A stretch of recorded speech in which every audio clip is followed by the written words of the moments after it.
have Jews live here in their homeland as a country. In May of 1939, the British declaring end of their responsibility to the Jewish people in Palestine, as set forth by the Balfour Declaration, and a new document called the White Paper was issued.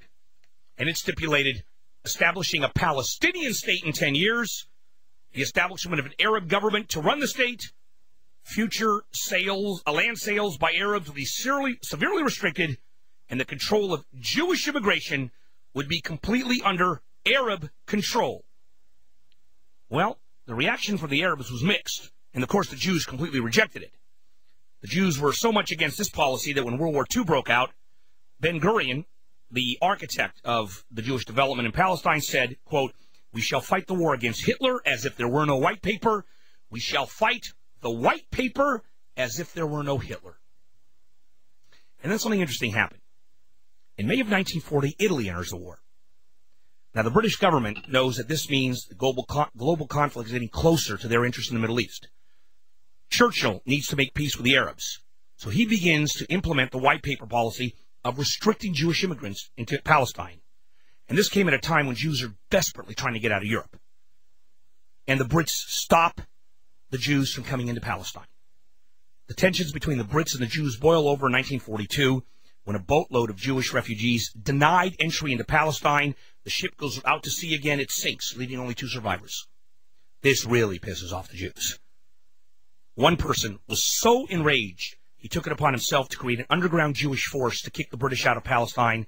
That man's name, Menachem Begin, the future prime minister. So it's now 1943.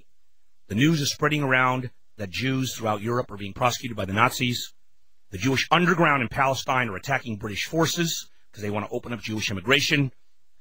Following year, in November, a Jewish rogue group assassinates a close personal friend of Winston Churchill in Cairo.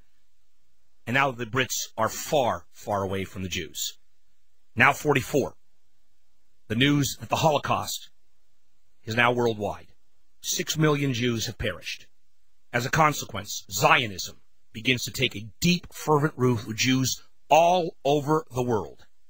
And it was at this point that Zionism literally unified the entire Jewish community around the world. When we come back, let me do the last little bit of it and tell you why these people hate each other so much. 844, Bill Handel, KFI AM 640, more stimulating talk radio. KFI News, Fox News. Basic American. Rush Limbaugh, up next on KFI AM 640, more stimulating talk radio.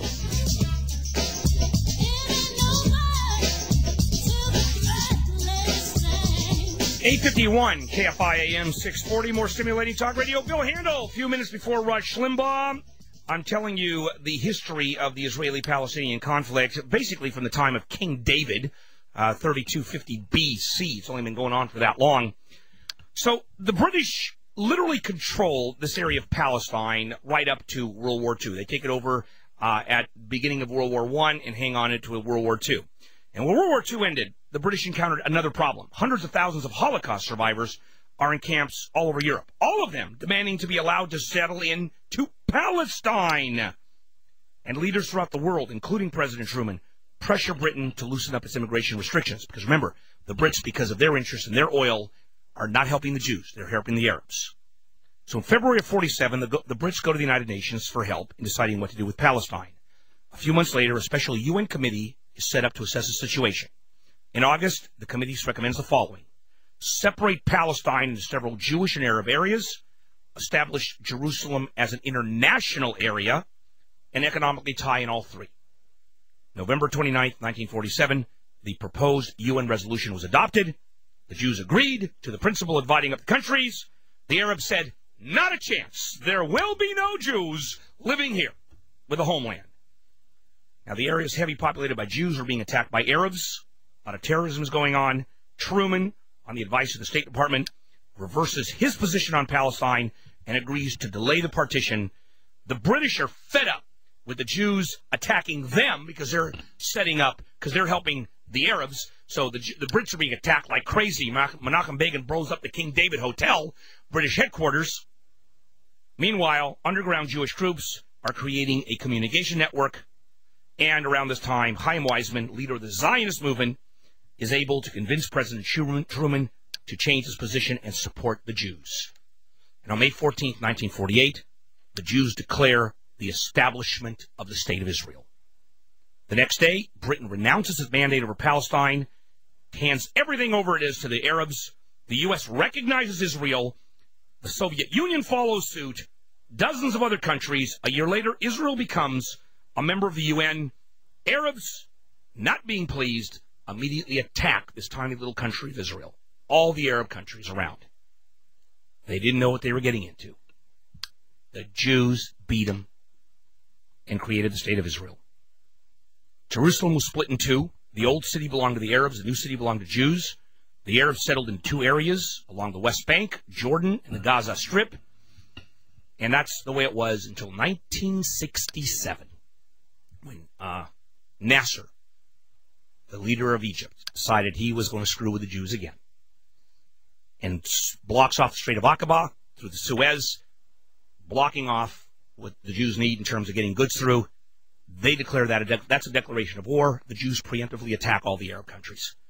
They attack Syria, they attack Jordan, they attack Egypt, and they kick the crap out of the Arabs and expand their land through the West Bank and grab the land to where it is now. And since then, the hatred for the Jews by the Arabs has been extraordinary, because not only do the Jews live in the Arab homelands, the Jews have taken where the Arabs were. And these upstart little Jews control Arab lands, the land of Muhammad. How dare Jews do this? That's the hatred. And by the way, Arabs don't like Jews. Jews don't like Arabs. The Arabs that were in Israel treated like second-class citizens. All the problems the Arab have, they blame on the Jews. In reality, the corruption among the Palestinian Authority is insane. And that's why this battle is going on. And the only weapon the Arabs have today is terrorism. They have nothing else. They have nothing else. That's why you see the terrorist attack. They don't have an army. They don't have strategy. They have terrorism. And the Jews won't take it, which is why they are now occupying the whole area, and they're not going to back down until the United States raises its arm and says to Israel, you back up or you don't get any more help from us, and Israel will back down. It'll happen again and again. This thing is not going to go